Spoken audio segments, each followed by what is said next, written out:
Tandur RTC bus depot ముందు విద్యార్థి సంఘాల ఆధ్వర్యంలో విద్యార్థులు ధర్నా నిర్వహించారు.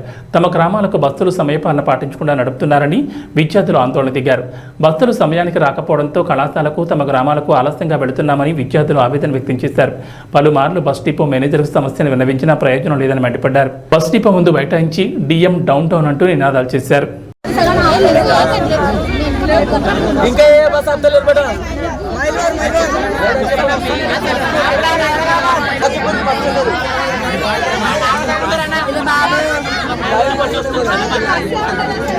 ఇంకోటి ఎమ్మెల్యే గారు ఓపెనింగ్ చేసి కొత్త బస్సు అంటే అది ప్రజల కోసం వేసినా విద్యార్థుల కోసం వేసినా కొత్త బస్సు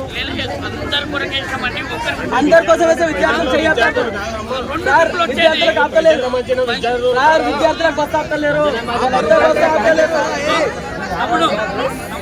సార్. నిజానే సార్, ఎన్నిసార్లు వస్తున్నారు పిల్లలు. తాండూరు నియోజకవర్గం ఎస్ఎఫ్ఐ డివిజన్ కమిటీ ఆధ్వర్యంలో తాండూరు నియోజకవర్గం మొత్తంలో బస్సులు ఉన్న సమస్యలపైన ప్రతి కాలేజ్ విద్యార్థుల సమస్యలు, అదేవిధంగా ఇక్కడ బస్టాండ్లో చూసినట్లయితే విద్యార్థులకు వాష్రూమ్స్ లేవు, అదేవిధంగా విద్యార్థుల కళాశాల టైంకు సరైన బస్సులు వస్తలేవు, అదేవిధంగా సాయంత్రం పూట ఇంటికి వెళ్ళేటప్పుడు మినిమం ఎవరైనా కాలేజ్ ఇచ్చినాక 5 గంటల నుంచి 6 గంటల లోపే ఇంటికి చేరుకోవాలి. కానీ మన తాండూరులో ఏంటంటే 7 లేదా 8 అవుతుంది టైము. ఇలా వెళ్తే విద్యార్థులు ఎప్పుడు వండుకోవాలి, ఎప్పుడు రాసుకునే వరకు ఏమైనా ఉంటే రాసుకునాలి, ఎప్పుడు తినాలి, మళ్ళీ ఉదయం ఎప్పుడు రావాలని ఒకసారి ఆలోచించాలి డిఎం గారు. అదేవిధంగా విద్యార్థుల తల్లిదండ్రులు డిఎం గారికి ఎన్నిసార్లు కంప్లైంట్ చేసినా ఒక్కసారి కూడా పట్టించుకోవడం లేదు. గతంలో అనేక సార్లు వినతి పత్రం ఇవ్వడం జరిగింది డిఎం మేడం గారికి. అదేవిధంగా తాండూరు డిపో బస్సు డ్రైవర్ల అన్నలకు ఒకటి విజ్ఞప్తి చేస్తున్నా, అన్నలరా మీ కూతురులాగా అనుకొని విద్యార్థులను ఏడ చేసి ఆపితే ఆడ బస్సులు మీరు ఆపాలి. అదేవిధంగా విద్యార్థులకు ఎటువంటి ఇబ్బంది రాకుండా, అదేవిధంగా మనం తాండూరులో డొక్కిపోయిన బస్సులు ఉన్నాయి, మన కొత్త బస్సులు కావాలి. ఎందుకంటే బస్సులకు బ్రేకులు లేని బస్సులు ఉన్నాయి తాండూరులో చాలా. ఇక్కడ డిఎం గారు ఒక్కసారి కూడా మొన్న చూసినట్టయితే బస్సులు లేని వాళ్ళ డాడీ బైక్ పైన తీసుకొని వస్తుంటే ఒక చిన్న బాబు 3వ తరగతి విద్యార్థి చనిపోవడం జరిగింది. అదేవిధంగా విద్యార్థి అక్క ఎంపీఎస్డబ్ల్యూ గవర్నమెంట్ కాలేజీలో అవుతున్న అమ్మాయిది చేయి విరగడం జరిగింది. దీనికి కారణం కూడా బస్ డిపో లేనందుకు కూడా దీనికి బాధ్యత డిఎం గారు ఆదించాలి.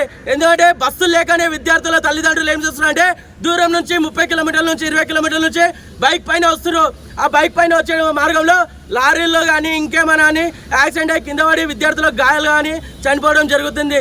ఇలా ఇవన్నీ దృష్టిలో పెట్టుకొని డిఎం గారు తక్షణమే ఈ బస్సులను నడిపించాలి, విద్యార్థులకు ఎటువంటి ఇబ్బంది కలగకుండా జరగాలి.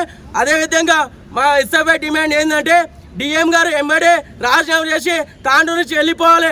ఎందుకంటే గత కొన్ని ఏళ్ళ నుంచి ఇలాంటి డిఎం గారిని నేను ఎప్పుడు చూడలేము. ఎందుకంటే మన ప్రజాప్రతినిధులు సర్పంచ్లు కానీ ఎంపీటీసీలు కానీ ఫోన్ చేస్తే ఫోన్ లేపరు. లోపలికి కలవాలంటే ఏదో సీఎంది అపాయింట్మెంట్ తీసుకున్నాడు 10 సార్లు సెక్రటరీల దగ్గర ఆగి అపాయింట్మెంట్ తీసుకోవాలి. డిఎం గారికి నేను ఒకటే అడుగుతున్నా, ఒకేసారి విద్యార్థుల ప్రాబ్లమ్స్ ఉన్నాయని చెప్పడానికి వస్తే మీరు రానియకుండా బెదిరించి కేసులు పెడతా అని పోలీసులని బెదిరించడం కాదు. మీరు దయచేసి మా తాండూరుకి అవసరం లేదు, మాకు కొత్త డిఎం కావాలి, మీరు ఇమీడియట్లీ రాజీనామా చేయాలి. లేకపోతే ఈరోజు శాంతియుతంగా నిరసన తెలియజేస్తున్నాం. రేపు రాబోయే రోజులలో మీరు ఇమీడియట్లీ మాకు బస్సులు వేయకపోతే డిపో ముట్టడిస్తాం. 10,000 మంది విద్యార్థులతోటి పెద్ద ఎత్తున ఆందోళన కార్యక్రమం చేస్తాం. ఈడ కాదు లోపల మీరు కూర్చునే ఛాంబర్ పైకి మేము వస్తామని ఈ సందర్భంగా ఎస్ఎఫ్ఐగా హెచ్చరిస్తున్నాం.